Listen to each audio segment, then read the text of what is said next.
Views are an easy way to filter the records in the system and to see the most appropriate fields for what it is that you are searching for. Each module has different views which you can access by clicking on the module on the main menu by hovering over the main menu and selecting the module lists link. The View drop-down allows you to select the most appropriate view, and the Owned By drop-down allows you to select to see the records owned by you, your team, or everyone depending on your profile access.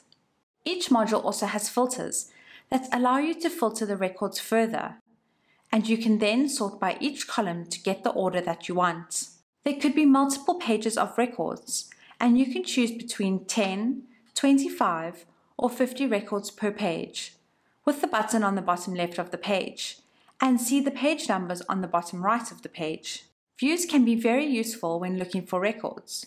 For example, to find all the companies that are real estate agencies, to view all your contacts that are buyers, to view all the leads that are sale leads or good and excellent quality, to view sale and rental listings separately, to view all incoming or outgoing payments, and then filter by those that are due. You can then download an Excel file of any view that you have on screen by clicking the Export button at the top right of the table. You can learn more about this in the video, Exporting Views as Reports.